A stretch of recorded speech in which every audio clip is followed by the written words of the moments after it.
Will the Committee of Supply please come to order? Before we begin, I have a leave request for this section of the Committee of Supply. Is there leave to allow the opposition to sit at the other side of the table to allow them to see the screens that are situated in the room? It is agreed? Agreed and so ordered. This section of the Committee of Supply will now resume consideration of the estimates for the Department of Seniors and Long-Term Care. Questioning for this department will proceed in a global manner. The floor is now open for questions. The member for Union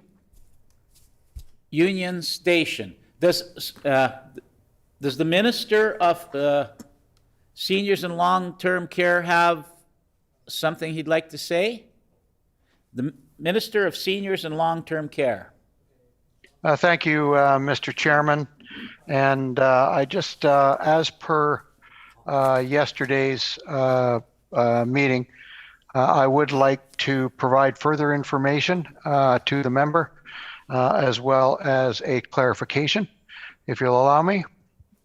Proceed. The Minister of Seniors and Long-Term Care.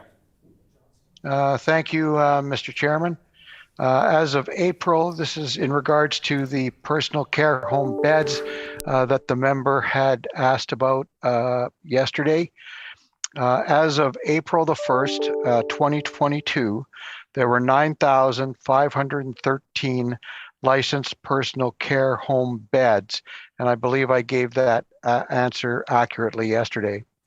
With the addition of 36 beds with the opening of Rest Haven in the summer, there are 9,549 licensed beds.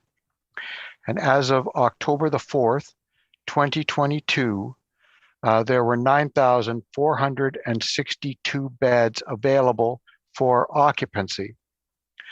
Beds may not be available due to factors like repairs to infrastructure or outbreaks. As of October the 4th, 2022, there was a 99.4% occupancy, or 9,405 beds were occupied. So I believe that answers the member's question on that particular item. And just for clarification, I would like to also clarify for the member in regards to my answer yesterday on equity and diversity. I am personally interested in and will endeavor to look into this matter further. As well, I will raise the issue with my colleagues, as it is my understanding that there are areas such as privacy and process that need to be considered. However, I indicated to the member that I will certainly take the remarks of the minister under consideration. Thank you, Mr. Chairman. Before we continue on, I'd just like to inform the committee that we are having some technical difficulties with the clocks. The clock that I have in front of me is working, but the one that the members see is not. So when the members or minister's time has come down to 1 minute remaining, I will wave my little yellow pad in the air to remind you that there's 1 minute left in your speaking time. The member for Union Station. I thank the minister for providing that information right off the hop, and for providing the clarification around the benchmark data that he will be pursuing. I think that that's a good approach, and I look forward to hearing more from the minister in terms of ensuring that representation is reflected in the data. I'd like to ask about personal care home beds that were promised by this minister's government. So many Manitobans will remember that this government promised 1,200 new personal care home beds. Based on the data the minister has just provided, it's very clear that they have fallen well short of that goal. Can the minister explain why there are less beds now that are available for occupancy in our healthcare system than when they started?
The Honorable Minister of Seniors and Long-Term Care. Thank you, Mr. Chair. In answer to the member's question, the reduction is based on the closure of Parkview Personal Care Home.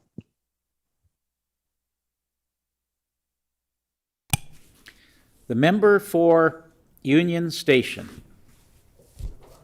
Given that Rivera's Parkview Place is closed, has the minister received notice that any other personal care homes have also closed or intend to close?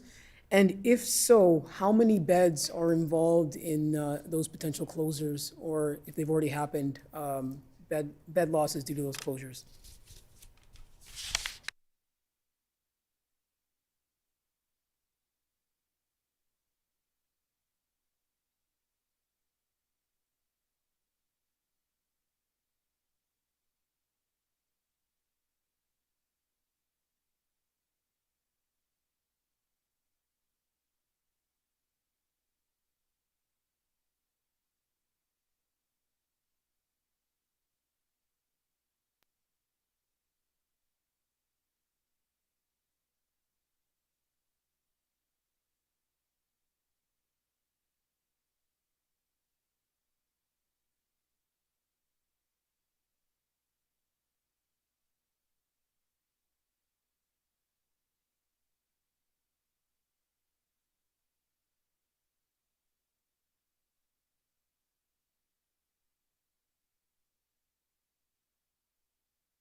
The Honorable Minister of Seniors and Long-Term Care. Thank you, Mr. Chair. In answer to the member's question, to my knowledge, my department has not received any notice of further closure. The member for Union Station. I thank the minister for that response. I'll presume that he's also meaning that he hasn't received notice of any pending closures or any closures that are going to be happening in the future, near or otherwise.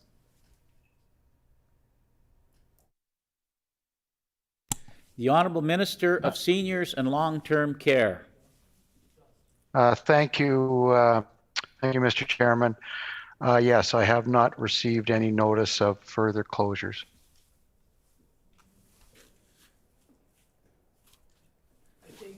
The member for Union Station. I thank the minister for providing that clarity. I appreciate it. In July, the minister launched engagement on personal care home standards. That engagement has since closed. Can the minister tell us when he might put forward regulatory changes as a result of that specific engagement? Thank you.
The Honorable Minister of Seniors and Long-Term Care.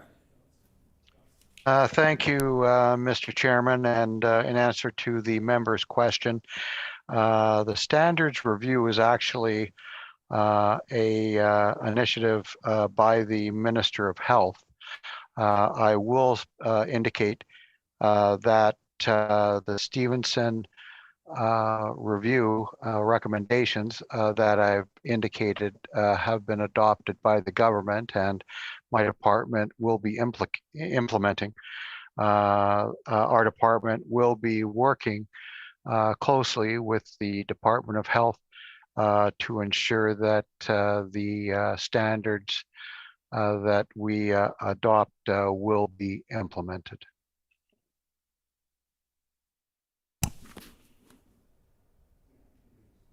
Member for Union Station.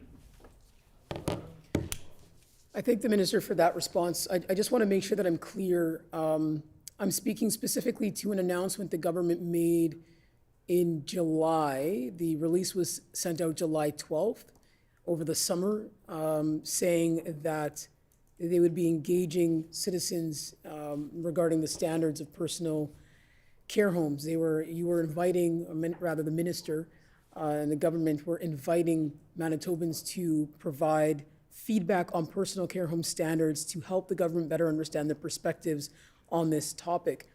Can the minister clarify if he's saying that that engagement is specifically being dealt with by the Minister of Health, or is this engagement something his department was also involved with? Thank you.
The Honorable Minister of Seniors and Long-Term Care.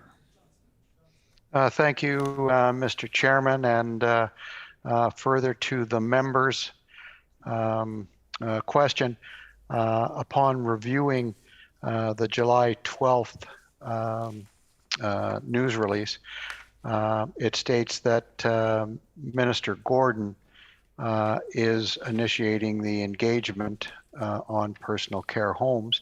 And as I'd indicated in my earlier answer, our department is very interested in the results of that engagement and work very closely, as I'm sure the member can appreciate, our department's relation to health, and very much looking forward to the results that that engagement delivers.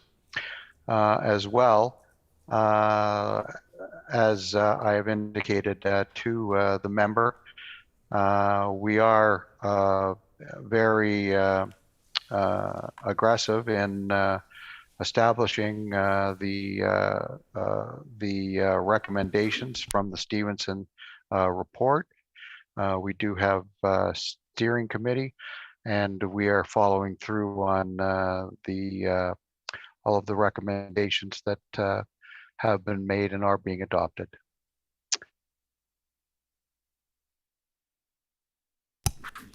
The member for Union Station. I thank the minister for providing that clarification. The minister actually answered a question for me in his response and provided a great deal of clarity, so I do appreciate that. I have a question now about staffing in personal care homes, and I've got a few questions around this area that I'd like to put forward to the minister, but I'll start with the fact that the minister announced over the summer that there would be 400 more staff at personal care homes. Can the minister tell us how many additional staff have been added? And to be clear, it's really important to clarify the additional staff that have been added since the minister identified that 400 additional staff would be incorporated into personal care homes in Manitoba. Thank you.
The Honorable Minister of Seniors and Long-Term Care. Thank you, Mr. Chair. In answer to the members' question, my department is certainly following the progress of the Stevenson Steering Committee. And I am anticipating hearing an update in November on the staffing situation. The member for Union Station.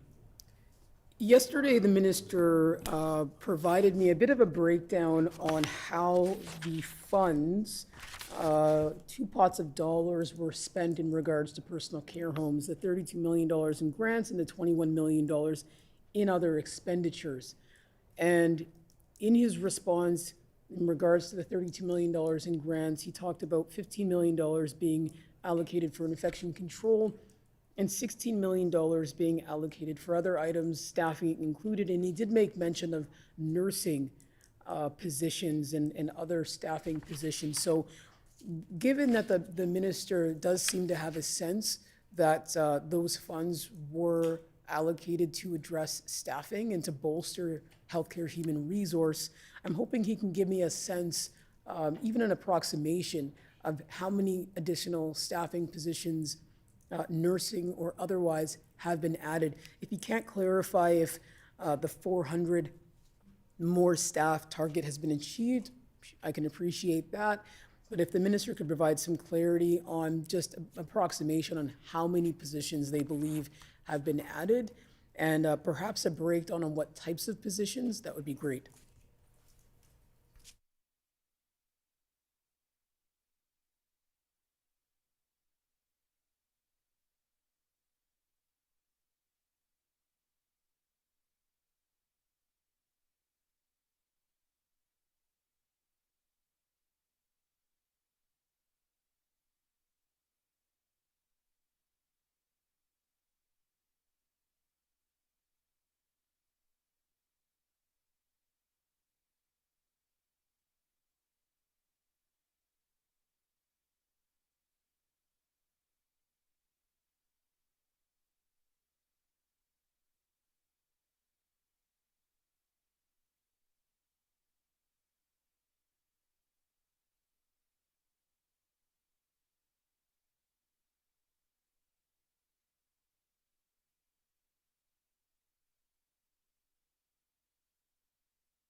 The Honorable Minister of Seniors and Long-Term Care.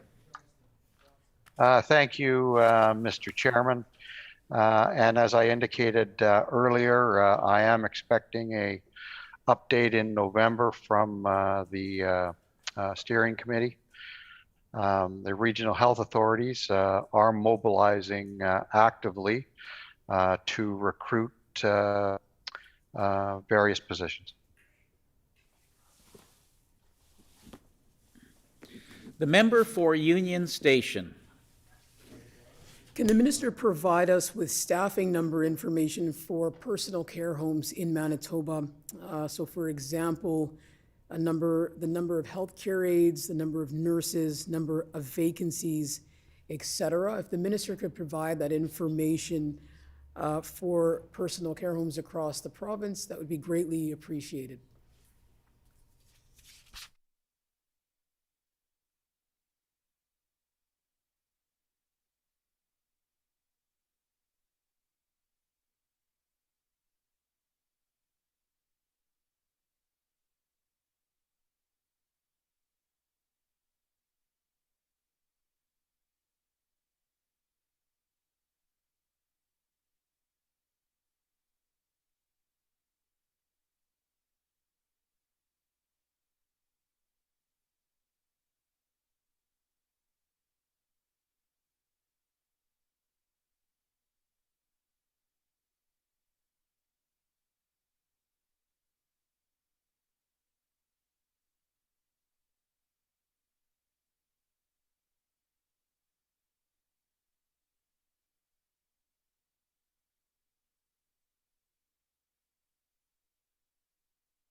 The Honorable Minister of Seniors and Long-Term Care. Thank you, Mr. Chair. My arms were getting a little tired there.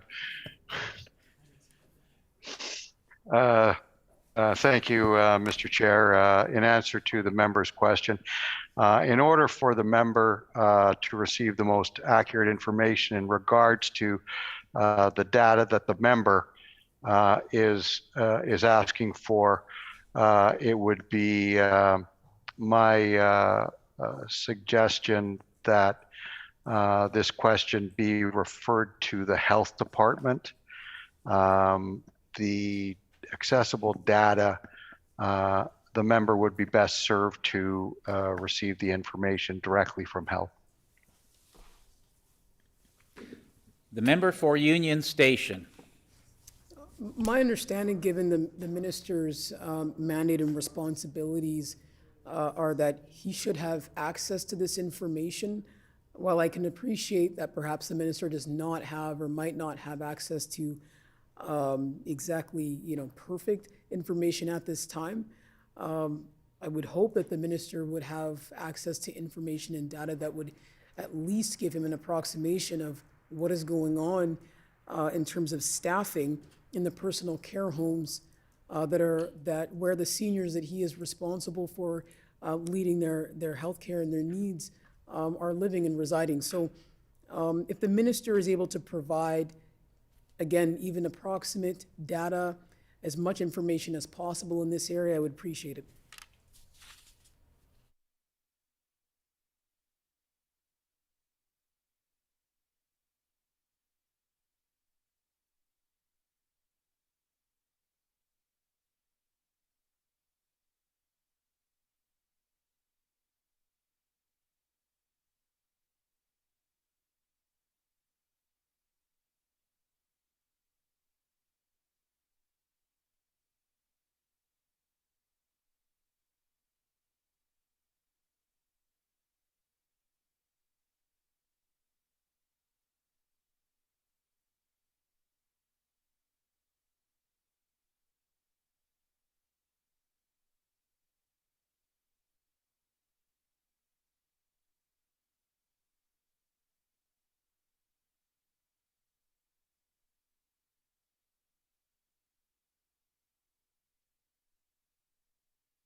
The Honorable Minister of Seniors and Long-Term Care.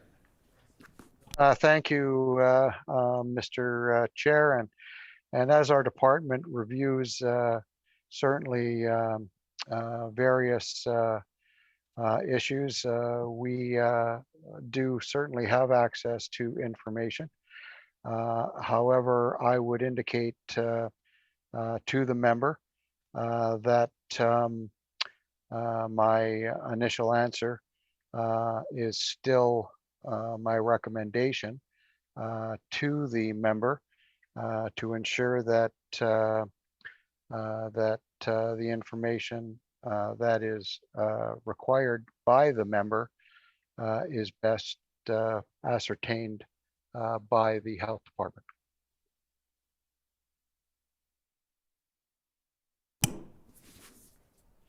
The member for Union Station. I thank the minister for that response. It is concerning that the minister will simultaneously acknowledge that he does in fact have access to information as the Minister for Seniors and Long-Term Care, but is unwilling to provide it because he believes I am best served to get that information from the Minister of Health. The minister has an opportunity to provide the information he has available in order to alleviate concerns and questions that are being brought forward on behalf of Manitobans. And this is an area of significance, given that we know our healthcare system is facing a human resource crisis, one that during this pandemic resulted in some catastrophic healthcare outcomes for seniors residing in personal care homes. So I don't really understand the minister's approach to this question.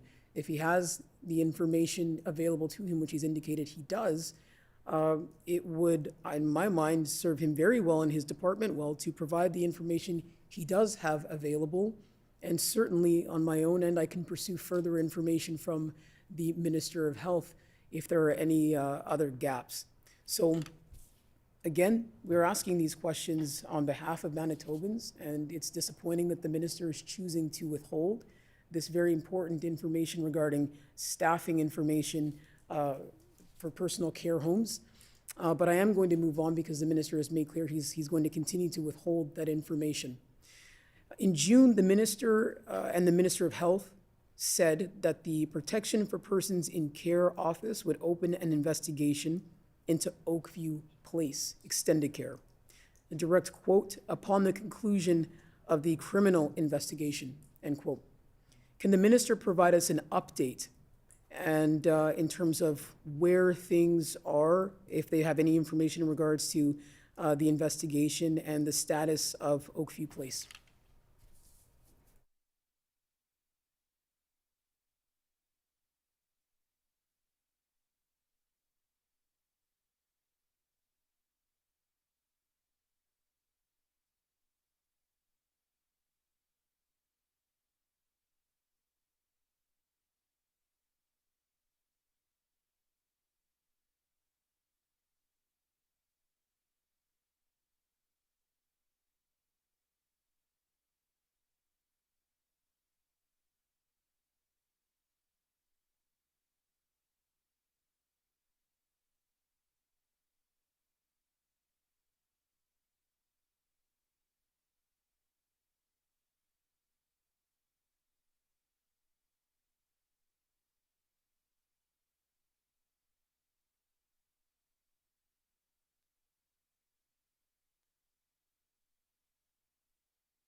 The Honorable Minister of Seniors and Long-Term Care. Thank you, Mr. Chair. I can advise the member that there is an ongoing investigation into the situation that the member references, the Protection for Persons in Care Office will be giving a report to the Minister of Health, which will be shared with this ministry. And upon receiving that report, further initiatives may in fact be taken. The licensing and compliance branch is also doing an investigation, and we'll be looking for the conclusions of that investigation also.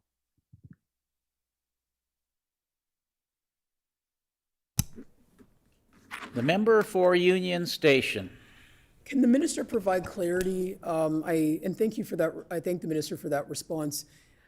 The minister says that the PPCO will be providing a report. Can the minister clarify if that means that the PPCO is doing their own investigation and will provide a report to the Minister of Health, which will then be shared with the minister in terms of the results of that investigation? I just want to make sure that I'm very clear and that I understand whether or not the PPCO is doing their own investigation. If the PPCO is not doing their own investigation, can the minister clarify then what that report actually is and will be, and why they are not therefore doing their own investigation at the same time as the criminal investigation? Thank you.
The Honorable Minister of Seniors and Long-Term Care. Thank you, Mr. Chair. I can indicate to the member that the PPCO is conducting an investigation, and upon the finalization of the investigation, there will be a report going to the Minister of Health, who will be sharing it with the Minister of Seniors.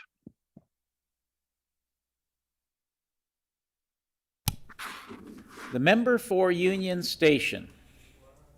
I thank the minister for providing that clarification. I do appreciate it, and I apologize if I missed it in his first response when I initially asked the question, but can the minister provide a timeline for when he anticipates that report will be completed? The Honorable Minister of Seniors and Long-Term Care. Thank you, Mr. Chairman, and in answer to the member's question, I'm not really prepared to speculate on the timing of the results of the investigation. I would not try to suggest a minimal or maximum time frame. I will look forward to reviewing the results when it ultimately is brought to the attention of the Minister of Health. The member for Union Station. I thank the minister for providing that response.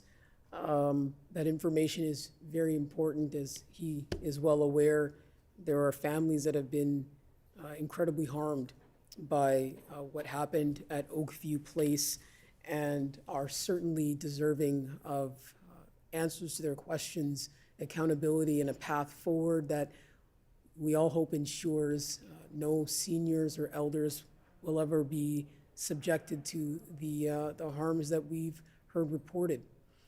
So that concludes my questions, and I want to thank the minister for his time in this committee.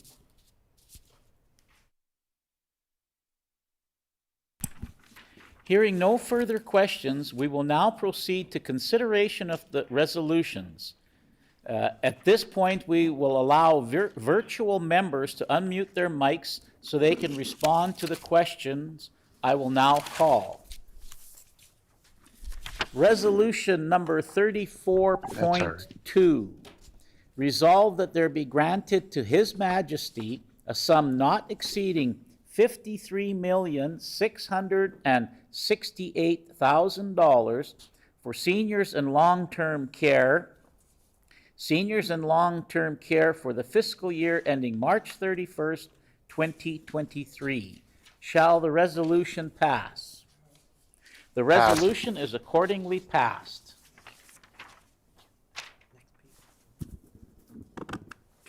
Yeah, okay.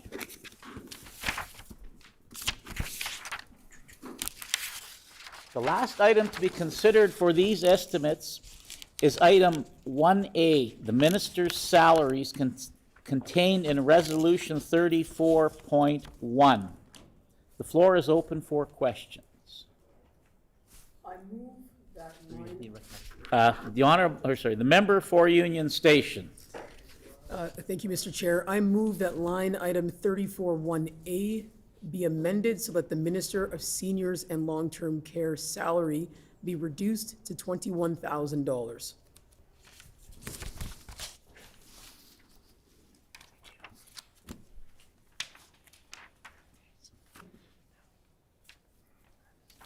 It has been moved by the honorable member for Union Station that line item 34.1 brackets A be amended so the Minister of Seniors and Long-Term Care salary be reduced to $21,000. The motion is in order. Are there any questions or comments on the motion? Hearing no questions, is the committee ready for the question? Shall the motion pass? No. I hear a no. All those in favor of the motion, please say aye. Aye. All those opposed to the motion, please say nay. Nay.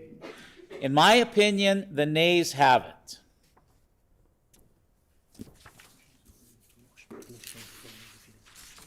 The motion has been defeated.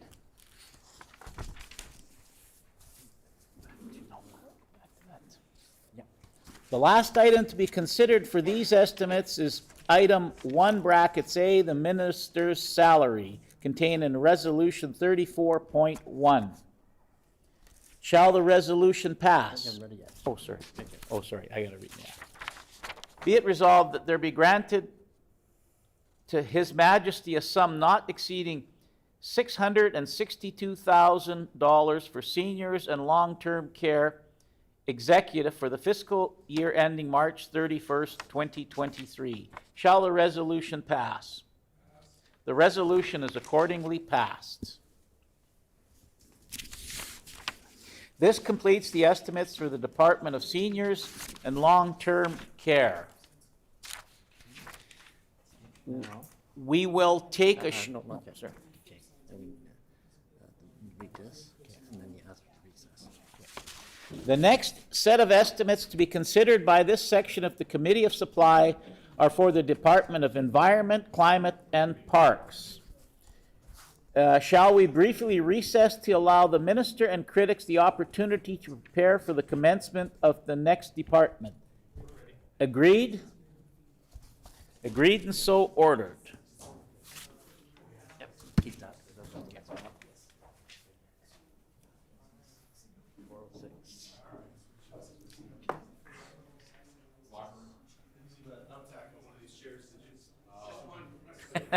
Check, make sure there's no crazy glue.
Will the Committee of Supply please come to order? This section of the Committee of Supply will now consider the estimates of the Department of Environment, Climate, and Parks. Does the Honourable Minister have an opening statement? I do. The Honourable Minister. Thank you, Mr. Chair, and great to be here this afternoon. It's my pleasure, again, to be here as the Minister of Environment, Climate, and Parks, and the department's programs that we deliver, talk about the department's programs we deliver within this year's budget. I want to state how pleased I am to be the Minister of this very diverse department that serves Manitobans in numerous ways. I would also like to acknowledge the senior staff of my department that are here with us today, Mr. Chair, and they are Jan Forrester, my Deputy Minister, Matt Weeb, the Executive Financial Officer and Assistant Deputy Minister of Finance and Shared Services Division. That is a long name. Colleen Kachalek, the Assistant Deputy Minister of the Parks and Trails Division. Shannon Kohler, the Assistant Deputy Minister of the Environment Stewardship Division. Neil Cunningham, Assistant Deputy Minister of Climate and Green Plan Implementation Office. Elliot Brown, the Assistant Deputy Minister of Water Stewardship Division, and my Special Assistant Eric Selch, who also is joining us today. At this time,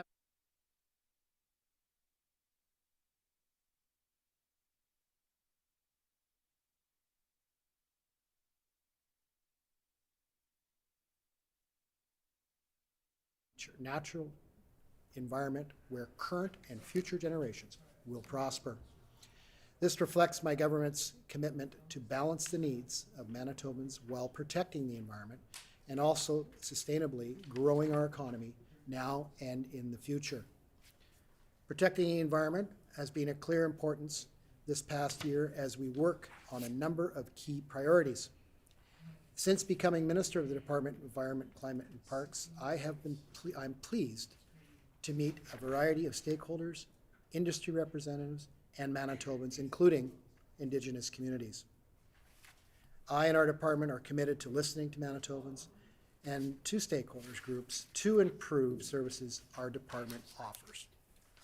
Despite the challenges of the past couple of years due to COVID-19, meeting with individuals and groups from across this great province, often over by phone or video meetings, but also in person recently, which is a welcome sight, has been key importance for me, and I will continue to do so. I want to highlight several priority areas of work in our department as a way to frame the opening of our discussions in committee today. Our Made in Manitoba Climate and Green Plan sets out a bold vision for Manitoba to become Canada's cleanest, greenest, and most climate-resilient province.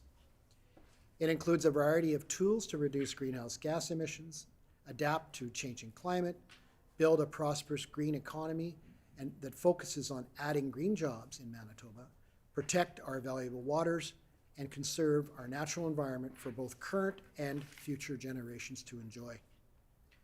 We have begun implementing our Made in Manitoba Climate and Green Plan and have already achieved great success. The introduction of our government's Conservation and Climate Fund had an exceptional year of activity, with a number of proposals being approved for funding. Continued increases to the fund showcase our government's commitment to climate action. A low-carbon government office has been established that works across the organization to support government of Manitoba departments and the summary government's many agencies so that we can become leaders in reducing greenhouse gas emissions and building climate resiliency.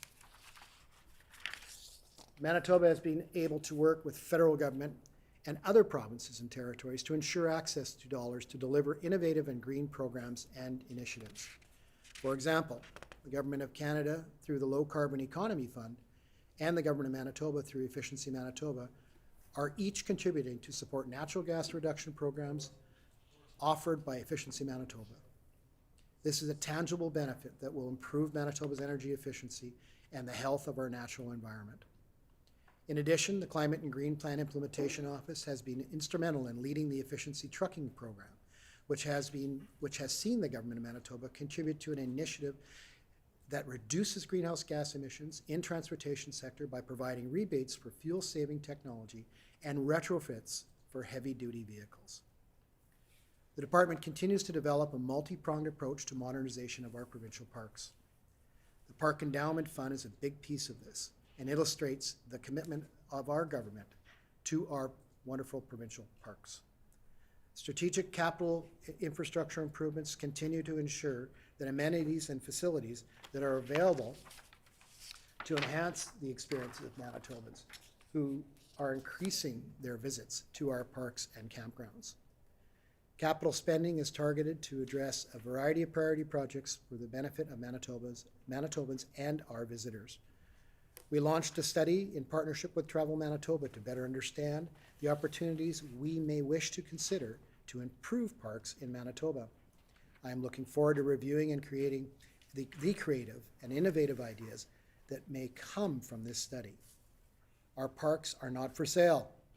Instead, the study will ensure the public investment in parks is secured. Furthermore, my department, in partnership with our departments and stakeholder groups, is focused on development of our trail strategy that will enhance trails for all Manitobans. Trails are critical infrastructure that allow a variety of Manitobans to enjoy the great outdoors, and we are committed to delivering a thoughtful and strategic plan. Our provincial parks and campgrounds are enjoyed by Manitobans, as well as many, many visitors to our province. Our government is committed to making provincial parks accessible for all. In closing, there are many ongoing activities and critical priorities for the department.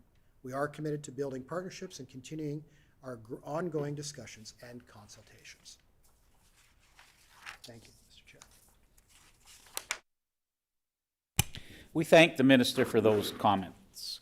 Does the critic from the official opposition have an opening statement? The member for Wolseley. Thank you. The annual report for the Manitoba Environment, Climate and Parks for 2021-2022 shows that this province is going in the wrong direction with underspending and cuts from the year before. It is in fact this minister's job more than any other in this government to protect the environment, to protect parks, and to get his government to take climate change seriously. Real action is needed to avoid the worst effects of climate change.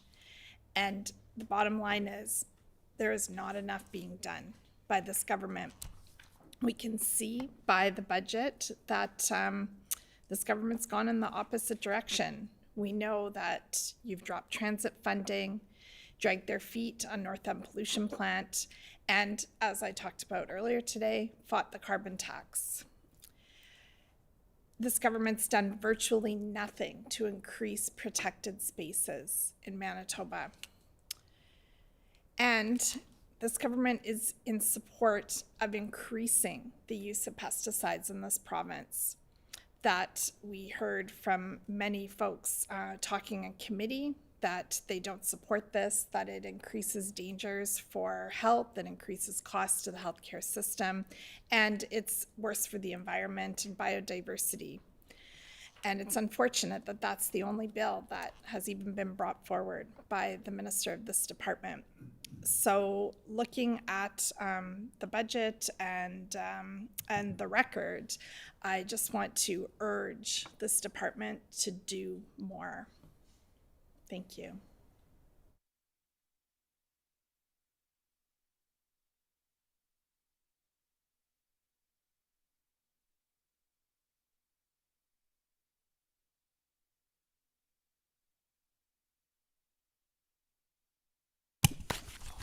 We thank the member for those comments. Under the Manitoba practice, debate on the minister's salary is the last item considered for a department in the Committee of Supply. Accordingly, we shall now defer consideration of line item 12.1 brackets A contained in resolution 12.1. No,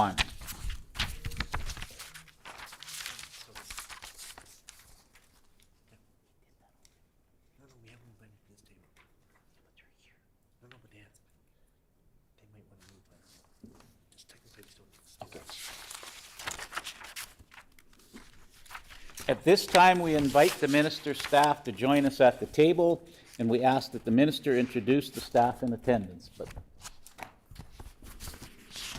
Thank Thank you, Mr. Chair. I have, The Honorable Minister of Environment, Climate, and Parks. thank you, Mr. Chair. I have introduced the staff in my opening comments, so I think we're good. According to our Rule 78, bracket 16, during the consideration of departmental estimates, questioning for each department shall proceed in a global manner, with questions put separately on all resolutions once the official opposition critic indicates that questioning has concluded. The floor is now open for questions. The member for Wolseley. Thank you for introducing the senior staff that are present here today, Minister. Can the minister undertake to give a list of all technical appointments in his department, including names and titles?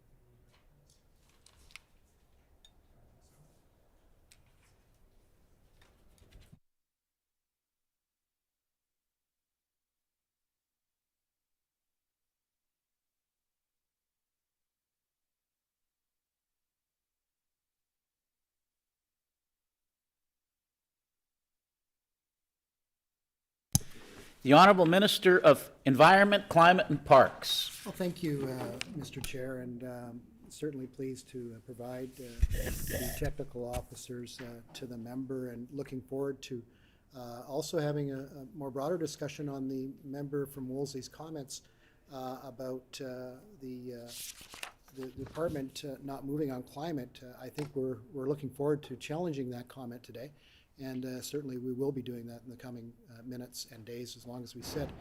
I'm happy to report that Eric Selch, Jack Zinger, and Jonathan Scarth are technical officers within the department. Would you like the titles? Special Assistant Eric Selch, Executive Assistant to the Minister Jack Zinger, and Chairperson of Clean Environment Commission Jonathan Scarth. The member for Wolseley. Can the minister undertake to give an organizational chart that lists all employees and program areas?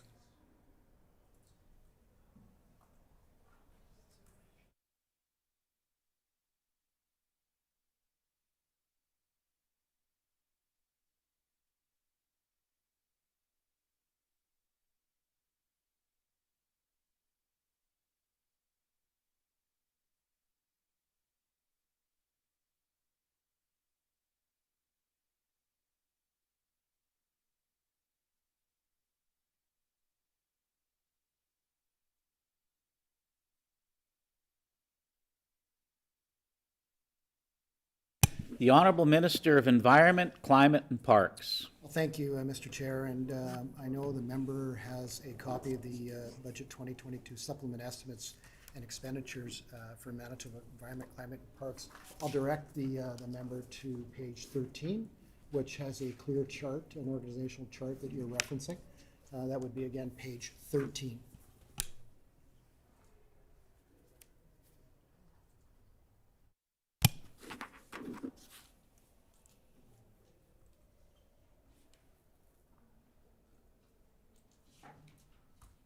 The member for Wolseley. Can the minister give a list of all current vacancies in the department?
The Honorable Minister of Environment, Climate, and Parks. Well, thank you, Mr. Chair, and certainly appreciate the question from the member from Wolseley.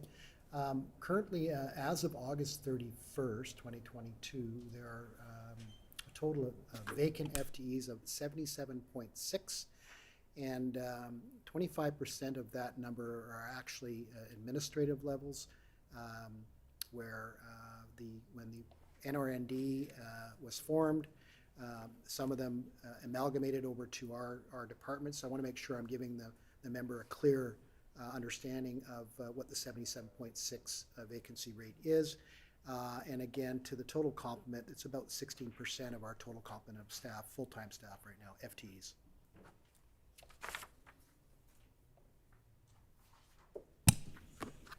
The member for Wolseley.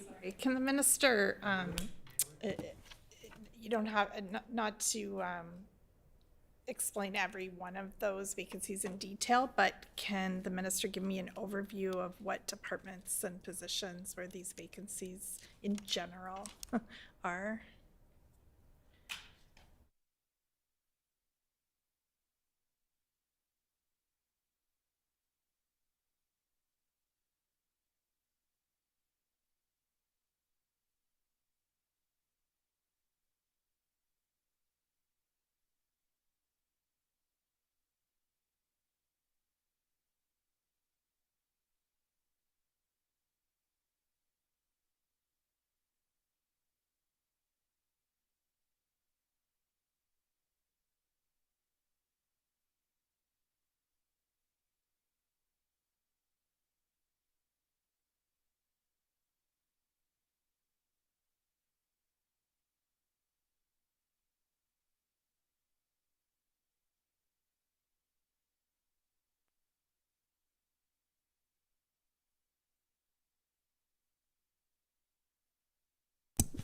The Honorable Minister of Environment, Climate, and Parks. Oh, thank you, Mr. Chair. And I know the member knows, and I will give the member a little bit of a preamble. I know she's familiar with it. Right across every sector, it doesn't matter where you are or who you employ or how you try to employ, whether it be the food sector or the service sector or retail sector or the professional sector. Finding employees, FTEs right now is one of the most difficult challenges that business have, governments have. We're certainly not immune to those issues, and I wanted to make sure that the member understood that and that is the reality. We find that a lot of the breakdown, again, 25% was administrative, but the rest are spread out throughout departments. But the bottom line is that some in rural, for instance, we're recruiting regularly, but again, trying to find folks that want to work and come to work has been a challenge, not only for government, but for Manitobans, Manitoba employers at large.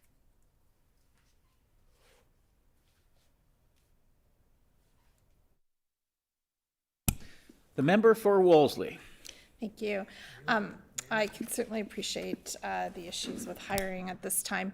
So I just want to confirm that there's not a high concentration of vacancies in any one position or any one part of the province. The Honorable Minister of Environment, Climate, and Parks. Correct. The member for Wolseley. Minister, explain, looking at page 33 of the report, why the amount spent in 2021-22, $157,430 million, is less than half of the last year's budget.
The Honorable Minister of Environment, Climate, and Parks. Well, thank you, Mr. Chair. Appreciate that. And thank you for the question. We have a very, very good breakdown for you. Are you ready? Okay. So, 323 million. You're wondering why there was a difference, discrepancy from 2021 fiscal to 21-22. I have the answer. We had a one-time write-up for orphan and abandoned mines to the tune of $160 million. As you know, our government is very proactive in ensuring that we get these issues cleared up. And we've taken action, and that's exactly what we're doing. That one-time write-up has given us the opportunity to go ahead and do that. We also have a $20 million write-up as well for Parks Endowment Fund. You're probably aware of that too. As you know, we had an announcement back in late August on the endowment fund where we funded over 64 projects. And these are making differences within our provincial parks. I can tell you I had the opportunity to walk out on one of the Moby mats in Birds Hill at the Birds Hill Lake. And wow, what an opportunity for Manitobans, especially Manitobans with disabilities, to enjoy our beautiful parks, our lakes, and really get out there and enjoy sometimes short summers, but the summers that we all enjoy. So I hope that answers the question for the member. It certainly puts us back to where we were in fiscal 21-22. The member for Wolseley. I'm not sure I entirely understood, but that's okay. What I'd like to know is, you're talking about additional projects for parks and making parks more accessible, but spending specifically on parks and trails in 21-22 was 18.5 million less than the prior fiscal year. So why and how is the government cutting spending on parks and trails?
The Honorable Minister of Environment, Climate, and Parks. Thank you, Mr. Chair. And again, earlier I talked about the endowment fund that our government started to, as we had to look at ways to ensure that our parks could be sustainable and we could recognize continued growth and investment within our parks. Our government started the endowment fund, the Parks Endowment Fund. So just to give a little more context to the member, again, it was launched in 2021 with an initial investment of $20 million. The Provincial Park Endowment Fund is expected to generate approximately $1 million per year to help enhance visitors' experiences in Manitoba provincial parks. Priorities for the fund are determined through a process involving engagement with citizens and stakeholders. So again, it's engaging Manitobans. Manitobans wanted more investment in their parks. This gives them a sustainable generational investment going forward through the endowment fund of $20 million. So it was booked in March 31st, 2021, and now continues to generate revenue for infinitum. So there you go. The member for Wolseley. Thanks. I'm going to ask a little bit more about that, and I appreciate you taking the time to explain it to me. I'm not that familiar with the endowment fund and how that works. So I'm glad to hear that that's in place, but I'm still trying to understand, regardless of the endowment fund, it's very clear that the budget was underspent by over $18 million this year compared to what was spent the previous year. Well, looking at the Parks and Trails budget, the actual amount spent in 2021 was over $51 million, and in 21-22 was $37 million. So I'm trying to understand if the endowment fund is something separate and in addition to the budget, and if so, why is the money coming from an endowment fund but being underspent in the department? And maybe I'm just, I could use an explanation. The Honorable Minister of Environment, Climate, and Parks. Thank you, Mr. Chair. I'll see if I can help a little bit on two fronts. An endowment fund is like a savings account. So at 5% at $20 million, you should recognize $1 million a year. So that endowment fund was booked in fiscal 2021, March 31st. That is a book entry of $20 million. That doesn't mean you're going to show $20 million on your books every year. What you're going to show is the revenue generated on that $20 million. So that happens to be this year about $1.1 million. So as interest rates and returns go up, that $20 million will generate more revenue again as we go forward. Hopefully we're up to 10%, where we're looking at returns that are double what they are now. So in essence, that's how it works, and I hope that explains it to you. The member for Wolseley. Okay, thank you for that explanation. I know we have a second day we get to do this, so I will do my best to understand it more fully in case I have follow-up questions before then. So I'm going to just ask now about the underspending for environmental stewardship. That there's a significant decrease in spending from the 2021-22 budget from 2020 to 2021, and that is a decrease. It's about 25%, right? It's less than 25% was spent in the most recent fiscal year. So can the minister explain that?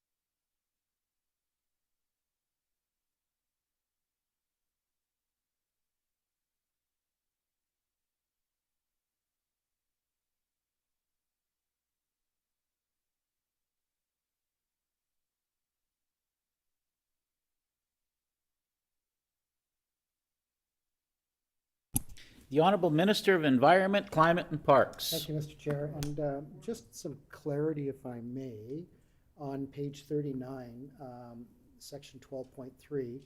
I believe you're asking, and I just wanted clarity so I can get you the response. Other expenditures, 34,682, 195,600. Is that the line that you're looking at? It would be under D, just below D, salaries and other expenditures. The member for Wolseley. Looking at page 33, environmental stewardship, with the actuals for 2021-22 and 2020-2021.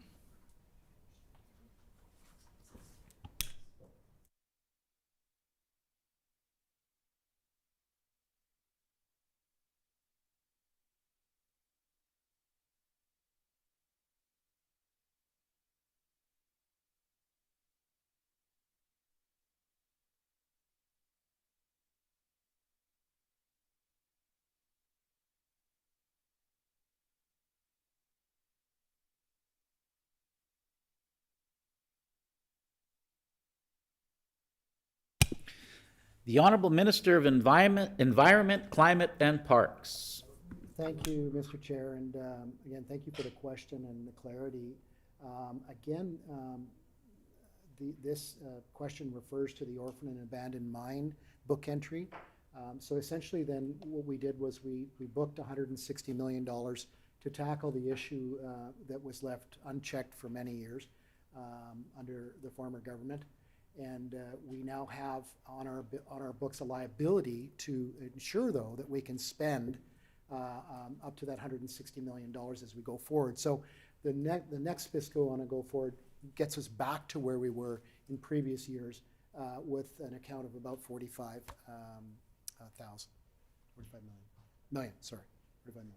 And also, Mr. Chair, if I may, and also to member from Wolseley, glad to invite you to our office to sit down and go through it in more detail with our team anytime after we get through estimates, so we can have a full understanding for you and present it. If you wish, we can take that offline later.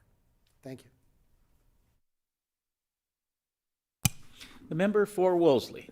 Great, thank you. I thank the minister for that explanation and invitation. On the same line of questioning, I wanted to ask why water stewardship was nearly $4 million less was spent in this most recent fiscal year than in the previous one.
The Honorable Minister of Environment, Climate, and Parks. Thank you, Mr. Chair, and underwater stewardship. There are two areas that I would like to share with the member.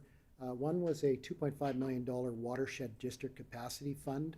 It's basically a trust, again, a one-time investment in the fiscal 2021, and also a $1 million water strategy fund, essentially working, as we know, we're working towards a water strategy that hasn't been done for 20 years. As a matter of fact, it was done in 2003, so we're pleased to be moving forward with that, and that would represent $1 million for the Water Strategy Fund. So you'll notice then, much like the orphan and abandoned mine scenario, and the other $20 million that we talked about earlier for Parks Endowment Fund, you'll see that we've gone back now to where we were in prior years. We're spending money on parks.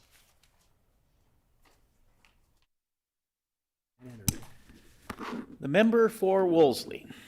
Thank you. Is the minister in the process of developing an energy policy for the Manitoba government?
The Honorable Minister of Environment, Climate, and Parks.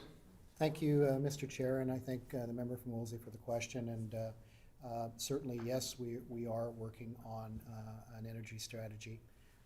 Right here in Manitoba, we've engaged Dunsky Energy and Climate Advisor, or Dunsky, to develop our long-term energy strategy. They have done broader engagement than any other jurisdiction in Canada to date, and we're looking forward to continuing to get information from them. At that point, once we have the report, certainly I'll have the opportunity in the department to get the advice from Dunsky that they've gathered in this very large engagement with stakeholders. And then at that point, we're going to put it out to Manitobans, as we do, and we're going to engage Manitoba to get feedback from Manitobans. And then certainly, once we get that and put it all together, then that certainly will be a report that'll drive us towards net zero by 2050. The member for Wolseley. Thank you, Chair. I thought that was a yes or no question, but I appreciate the full details that You you want details? I provided. give you the details. I'm still going to ask some questions to ask you to expand on it, and I understand that we're going to run out of time before you can answer. But my next question is if you can say more about the scope of the energy policy and if it will include Crown corporations like Manitoba Hydro. The Honorable Minister of Environment, Climate, and Parks. Well, thank you, Mr. Chair. And as I mentioned in my preamble, my long preamble and explanation, Dunsky has engaged with, well, again, the largest engagement, which would include all sectors, public, private, right throughout Manitoba. So I can assure the member that we're well on our way. The hour being 5 p.m., committee rise.